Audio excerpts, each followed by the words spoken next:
talaga. Kahit na common sense, i-apply nyo dyan. No? Um, Kahit na common sense, attorney, Camora, i-apply nyo dyan. Yes No? po. Talagang imposible na talagang ito maaring ibinulsa, di ba? O maaring kung saan na napunta. The possibility, the improbability, physically, nung pagbabayad ng SDO nito doon sa mga binanggit natin ano na kung ito man ay reward or whatever or reward. So ano ngayon ang gagawin ng Mr. Chair? Gagawin ng COA doon na obvious na sa pag-analyze natin, even Attorney Camora, nagsasabi siya na parang imposible. Tama ba 'yon? In one date, in one day, in different places, magagawa ba ng SDO na pumunta para bayaran yung mga sinasabi natin na dapat na bayaran in a day?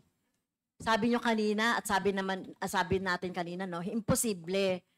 So that is yung ano no sa pagre-review ninyo nung ipinasa ng mga acknowledgement receipt, etc. So Mr. Chair, ang tanong dito, kasi hindi lang tayo matatapos na ito na yung nangyari, parang nakakatawa na talaga eh. Ano yung SDO na yon, Mr. Chair? Lumipad mula sa isang lugar patungo sa isang lugar in eight places, lumipad. Kung siya lang talaga yung nagdi-disburse. So talagang ano no, talagang parang pinapatawa tayo no, pinapatawa ang taong bayan ng Office of the Vice President na nagagawa ito. No? So ano ngayon ang gagawin ng COA? Are you still going to accept those acknowledgement receipt or those na mga disbursement na tingin natin ay panloloko lang, niloloko na tayo, 'di ba? Niloloko tayo, taong bayan. So anong gagawin po ng COA, Mr. Chair? Gusto kong malaman, are you going to i-review nyo ba ulit? Ibabalik nyo yan? Or kailangan nyo nang magdesisyon ngayon kung dapat yan na yung pondo na ito ay ibalik yan sa pondo ng taong bayan? So ano po yung pwedeng moving forward doon sa ipinisend po ni Representative Rog Gutierrez? Mr. Chair, anong gagawin ng COA doon? Mr. Chair. Attorney Camora. Mr. Chair, actually we are thankful to the body for pointing this out to us, since for us naman po as auditors, we presume this as yung regular